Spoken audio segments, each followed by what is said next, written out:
Joining me now is royal historian Kate Williams, whose most recent book is Young Elizabeth, The Making of a Queen. Lots of fun details in there as well. What fascinates you most as you're writing this book about Queen Elizabeth? Erica, I was fascinated by the fact that if it wasn't for Wallis Simpson, none of this would have happened at all. If Edward VIII hadn't abdicated when Elizabeth was just a 10-year-old, we wouldn't have had any of this pomp and palaver. It would have been a completely different monarchy, and possibly, Edward VIII would have had children. She would have just married and been an aristocratic wife with horses and dogs as she quite wanted to as a child. So I was really fascinated what happens when you're meant for nothing and then suddenly you have to be queen. But she's fully embraced it. She has fully embraced. I mean, she has said repeatedly, there's often speculation, will the Queen abdicate? Will she abdicate for William? Never. No. She is staying there absolutely to the bitter end. She loves the job. There are always questions about, because everyone is so fascinated by her. You've written a book on her. When we see films that the Queen has been in, or a film like The King's Speech, which got so much attention last year that involves her father, does she ever watch those movies or weigh in on any of that? The Queen has seen The King's Speech. Her cousin said that she thought it was okay. She didn't quite enjoyed it. She does watch them, and I think she watches the coverage as well. I mean, she knows a lot about how she's presented, and she's much more media savvy than kings and queens have been before her. She's very alert to how she's looking. She's media savvy. She's also very connected with her government. Yes. With these meetings every week with the Prime Minister, and pretty much every Prime Minister has said they find them invaluable. Well, apparently, I mean, who doesn't leak? The Queen doesn't pass on. Our government is famously leaky. Everything that ever gets passed is discussed and goes out on an email. The Queen keeps things completely discreet. That is, you can make sure you're not bitten by one of the corgis, which has happened once or twice before. Really? The corgis get the run of the palace.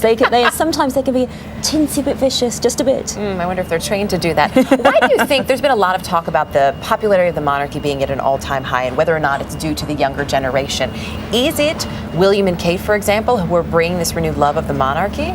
You're absolutely right, Erica. I mean, we are seeing the Queen at a massive level of popularity, much higher than the Golden Jubilee in 2002. That was the aftermath of the death of Diana in 1997. The divorces, the years in which the Windsors were really out of favour. It really is. She's as popular now as she was in her coronation day of 1953. And I think it's two things. I think it's first the fact that she's been there for so long. We love her, we've forgiven her everything, and she's really long service. Also, as you say, the younger generation, having the royal wedding last year was a stroke of genius. We're really still surfing on the excitement, the thrill of that. And there's, two young people, the next generation. We always love the younger royals, always. Well, we'll be seeing a lot of them this week, and they're very prominently placed at every celebration next to the Queen. Nice to have you with us, Kate. Thank you so much. Just ahead in our next half hour, we will continue the celebration of the Queen's Diamond Jubilee here in London as we take you to one of the many street parties happening around the country. You're watching CBS This Morning, Saturday.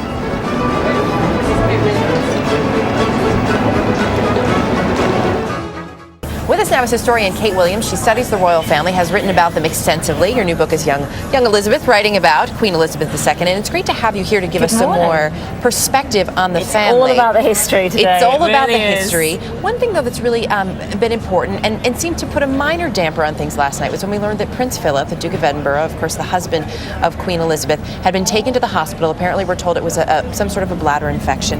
And she really looked sad for the first time last night at the concert. What is it like for her to not have him by her side on this day? Well, you're so right, Erica. I mean, Prince Philip has been by her side for years. I mean, she's our longest married consort. 64 years they've been married. It's so romantic. He's been there with her every step of the way, and now she hasn't got him. I mean, they've been planning this for years, the Diamond Jubilee, and it's really very poignant because she wasn't crowned with him. She was married when she became queen, but principally she wasn't crowned with him.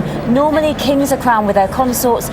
She was alone, and I think she rather regretted that decision. It was a governmental decision. Previous queens have been single. It was rather sad that she was on her own, and today was her chance to redress that and have him there by her side, and he wasn't there. So I think it was really very sad. And Prince Philip, we know he's a real goer, he's a real doer. He can't bear the thought of being in bed surrounded by doctors, but that's what he's got today, and it's really sad for him not to be there on this great day of Thanksgiving for her service and also for his. We're seeing more of these live pictures as they make their way to this luncheon. This is another jam-packed day for the Queen. Everything has its purpose. It was interesting this morning, the service at St. Paul's, the Archbishop of Canterbury, in his sermon, really focused on the Queen's dedication. Yes, you're so right. I mean, she had never intended for this job. She only had the job because Edward VIII abdicated, her father, George VI, took over. She became the heiress presumptive at just 10, and it was thrust upon her. She's often said it was a case of doing your duty and doing as well as you could. And she is a woman who is convinced of the importance of duty. She's done it every day. She never gives up. She never stops. And you are absolutely right. The first time we've ever seen some emotion from her, she really does try and keep a stiff upper lip. And last night, it was just so sad for her to be without poor Prince Philip. And you've seen the royal family today. We're looking at the pictures, really supporting her. You know, Prince Charles has really been looking after her. It's a very hard day for her being without him and still trying to seem so joyous. There will be a lot of things happening later today. Of course, the day will wrap up just behind us at Buckingham Palace with on the balcony. There's the Queen actually from last night at the concert. Looking marvellous in that gold. She looked beautiful last night. She really did. So regal. We hardly ever see her in gold. It's, you know, she likes a more subtle look, but she really was being the Queen last night. You make a great point about what you see her in, because nothing is left to chance. The colors that are chosen. No, the colours are crucial. Do they have any particular meaning? Any of the things she's been wearing the last 4 days? Well, we've seen her a lot, Erica, in white and gold, and normally we see her in blue and yellow. We've seen her in white and gold because she's really evoking the coronation. When she was crowned, she wore a white dress with a gold mantle over it, and although she's not wearing anything like that today, she wore white on Sunday, pale colours again today, and gold last night. So I think we're really seeing a very regal Queen. She's not wearing her crown, but she practically is. I mean, it's a Queen in all her regalia. Quick yes or no, because we're getting tight on time. Were you surprised that she didn't wear a crown today? No, it's quite hard work wearing the crown. Okay. People often, 2.5 pounds of crown. It's a bit of a weight, and she doesn't like to seem too ornate. But I do like the crowns. She's a queen of the people, huh? She is. Kate, nice to see you this morning.